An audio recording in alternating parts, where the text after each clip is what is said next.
Good morning বন্ধুরা, নতুন একটি ব্লগে তোমাদের সবাইকে স্বাগত। এখন বাজে ভোর 4:45।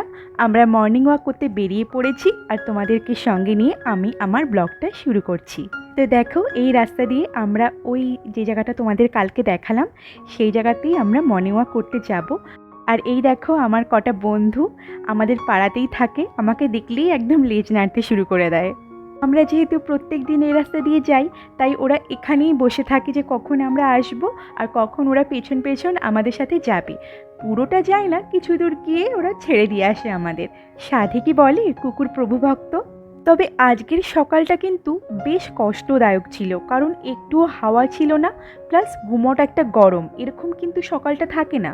কি সুন্দর একটু হাওয়া দেয় ফুরফুর করে, কিন্তু আজকে এতটাই কষ্ট হচ্ছিল। কিন্তু তাও আমি ঠিক করেছি যে আজকে জগিং করব, কারণ আগের দিন ওয়াক করেছিলাম, তো সেদিনকে আমি ঠিক করে রেখেছিলাম যে পরের দিন দৌড়াবো। তাই যতই ওয়েদার খারাপ হোক না কেন, নিজের দেওয়া কথাটা রাখতেই হবে, কারণ এটা আমি মনে প্রাণে বিশ্বাস করি যে আজকে যদি আমি কঠোর পরিশ্রম করি তার ফলটা আমি পাবোই পাবো। দেখো কি মেঘ করেছে, আর আমি এখন জগিং করছি। জগিং করতে করতে তোমাদের সাথে কথা বলছি। হেভি ঘাম বের হচ্ছে, কারণ হাওয়া একটু হাওয়া নেই, সব বন্ধ হয়ে গেছে। গাছের পাতা দেখো একটু নড়ছে না। আধ ঘন্টা হলো জগিং করছি, অবস্থা খারাপ হয়ে যাচ্ছে। তোমাদেরকে দেখিয়ে দিলাম কোথা দিয়ে আমরা জগিং করি। দেখো, দৌড়াতে কিন্তু বেশ কষ্ট হচ্ছিল। বাবা, আজকে এত ঘাম বেরিয়েছে, মনে হচ্ছে সকালবেলা যে এক গ্লাস জল খেয়ে বেরিয়েছি সব বেরিয়ে গেছে।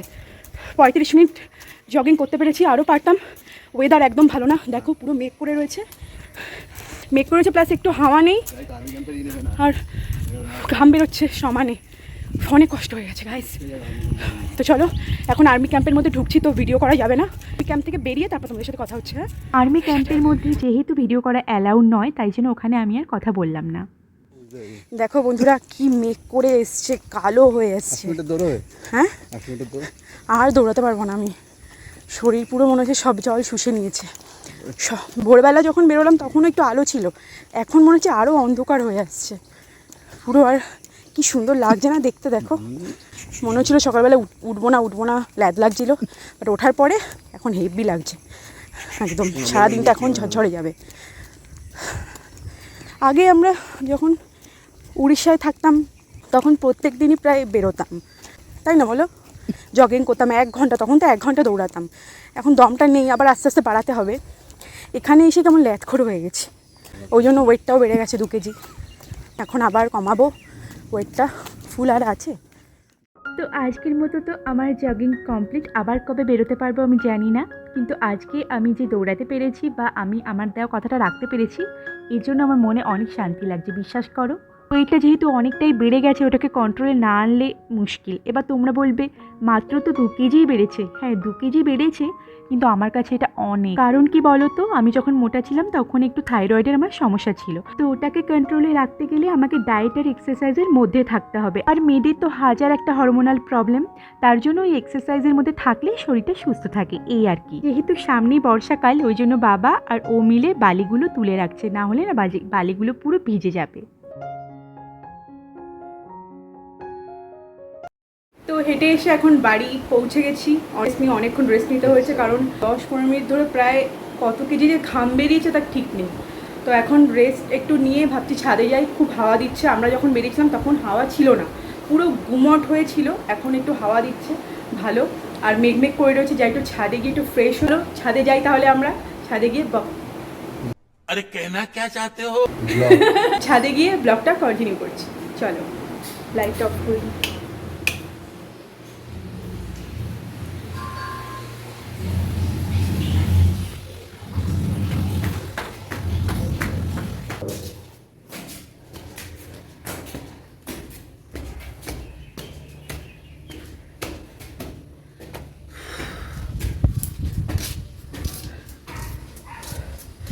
কি সুন্দর হাওয়া।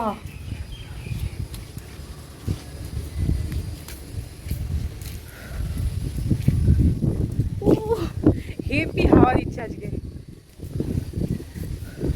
ভোরবেলাও এত হাওয়া ছিল না, 4:30 দিকেও কেমন হয়েছিল, ভাবলাম বৃষ্টি আসবে, বৃষ্টি তো কিছু এলো না, মেঘ উড়িয়ে নিয়ে চলে গেল।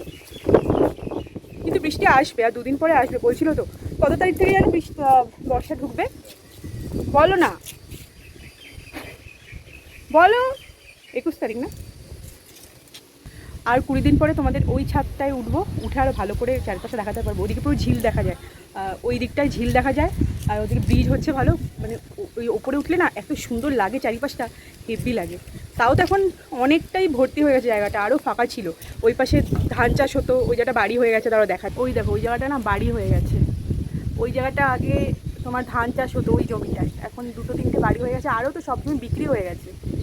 এইখানটা পুরো ফাঁকা ছিল, আমরা যখন বাড়ি করি এই জায়গাটা, এই জায়গাটা ফাঁকা ছিল, ওই বাড়িটার যেখানে হয়েছে সেইটা ফাঁকা ছিল, পাশের বাড়ি ফাঁকা ছিল, এখন সব ভর্তি হয়ে গেছে জায়গা। বাড়িটা দেখছো রিসেন্ট হয়েছে, এই জায়গাটা ফাঁকা ছিল, এখন আমাদের জানলা দিয়ে আগে পুরো ওই ফাঁকা জায়গাটা দেখা যেত। এখন একলা একলা উঠে যাচ্ছে, আর আমি উঠতে পারছি না।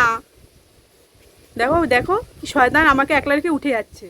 ছাদে উঠিনি, বাঁশের ওপর দাঁড়িয়ে তোমাদেরকে দেখাচ্ছি। এই দেখো জল দেওয়া, 3 দিন আগে ছাদ দিয়েছে আমাদের, এটা 3তলার ছাদ। এই ছাদ থেকে তোমাদেরকে দেখাচ্ছি, দেখো কি সুন্দর লাগছে।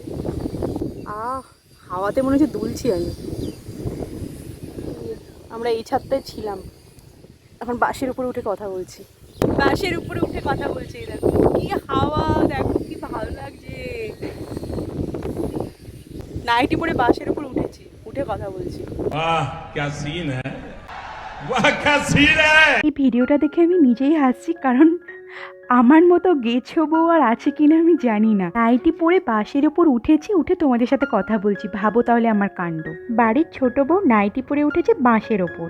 আমার শ্বশুর শাশুড়ি যদি বেঁচে থাকতেন আর এই কাণ্ড দেখতেন, তাহলে তাদের চোখ কপালে উঠতো, আমি শিওর। তো ছাদ থেকে নেমে এসে ব্রেকফাস্ট করে তারপর 10টা 10:30টার দিক ও আবার কয়েকটা জাম মাখালো, আর ওদিক থেকে বাজার থেকে ও এনেছিল তালের শাঁস আর জমিয়ে জাম মাখা খেলাম। আমার পর কাটাকাটিতে হেল্প তো করি, আর এই জাম মাখা আলু মাখা এইসবও না ও খুব ভালো করে।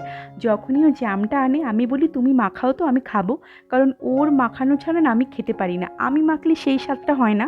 আর ও যখনই মাখবে তার স্বাদ যে কী লাগে, মনে হয় পুরো অমৃত খাচ্ছি। আর জাম মাখা কাঁচা লঙ্কা দিয়ে কী অপূর্ব লাগে না। তো ফলাহার করে এখানে আমি দুপুরের রান্নার তোড়জোড় শুরু করে দিয়েছি। তো প্রথমেই করলাম চিচিঙ্গা ভাজা। আমাদের বাড়িতে চিচিঙ্গা ভাজা কিন্তু প্রায় রেগুলারই হয়, যারা আমার ব্লগ দেখে থাকবে তারা দেখবে আমার প্রায় প্রত্যেক ব্লগেই চিচিঙ্গা ভাজাটা থাকছেই, ওটা নেসেসারি, কারণ আমরা প্রত্যেকেই চিচিঙ্গা ভাজা খেতে খুব ভালোবাসি।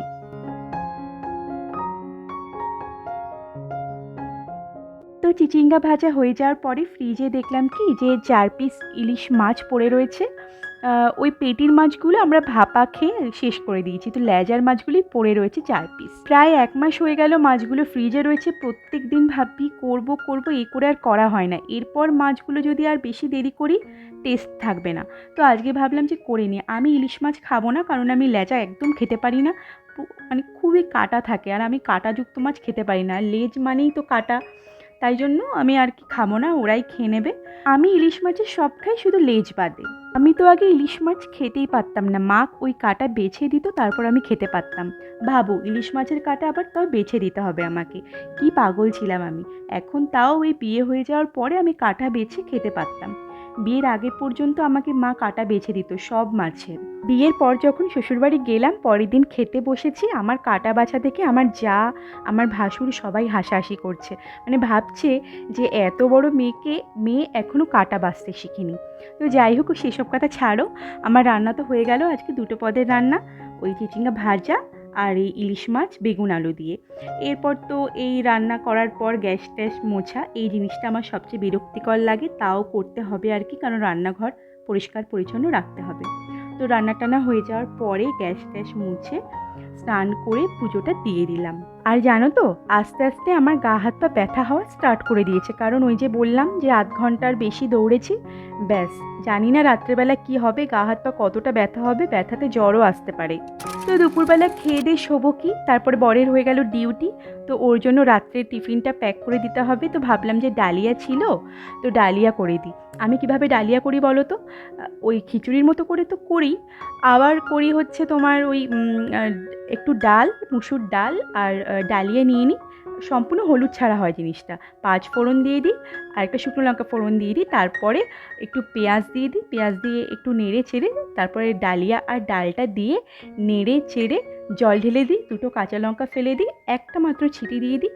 খুব সুন্দর লাগে টেস্টটা। ওতে তোমার ক্যালোরিও হয় না বেশি, ফ্যাটও হয় না বেশি, আর তোমার পেটটাও ভরা থাকে। আর ডালিয়া তো জানো খুবই হেলদি খাবার। ভেবেছিলাম জানো তো যে রুটি করব, কিন্তু এই গরমে আর ইচ্ছা করছিল না, তার উপর গা হাত পায়ে ব্যথা। তো ও বললো যে ছাড়ো, রুটি করতে হবে না, চটজলদি কিছু হয়ে যায় সেরকম কিছু করে দাও। তো দেখলাম ডালিয়া আছে, তো আমি বললাম যে ওইভাবে করে দেবো। ও বললো হ্যাঁ, ও আবার ওইসব খেতে খুব ভালো লাগে, এই ডালিয়া জাতীয় খাবার। তাই আমি বললাম খিচুড়ি করে করবো না, এই সাদামাটা করেই করে দিই, এতে পেটটাও ভরা থাকবে, আবার কম টাইমে হয়েও যাবে। কারণ হাতে একদমই টাইম ছিল না, সঙ্গে সঙ্গে ওর ডিউটিটা হয়ে গেছে, কল দিয়েছে, ওর সাথে সাথে বেরিয়ে যেতে হবে। তো এখানে আমি ওকে টিফিনটা প্যাক করে দিলাম, এবারে ও বেরিয়ে যাবে। রাত্রে আমি আর এই ব্লগটা কন্টিনিউ করতে পারলাম না, কারণ রাত্রেবেলা কারেন্ট ছিল না। কদিন ধরে কারেন্ট এত জ্বালাচ্ছে না, কি বলবো। দেখো রাত্রেবেলার ব্লগটাই তোমাদের সাথে শেয়ার করা হলো না। তো যাই হোক, ব্লগটা আমি এই পর্যন্তই এন্ড করলাম। আমার ভিডিওটা যদি ভালো লাগে তাহলে লাইক করে দিও, কমেন্ট করে দিও, আর যে যেখান থেকে দেখছো প্লিজ আমাকে কমেন্ট করে জানিও, তাহলে বুঝতে পারবো যে আমার ভিডিও কোথা থেকে দেখা হচ্ছে। তো চলো টাটা বন্ধুরা, দেখা হচ্ছে অন্য কোনো ব্লগে। ততদিন ভালো থেকো, সুস্থ থেকো আর নিজের যত্ন নিও।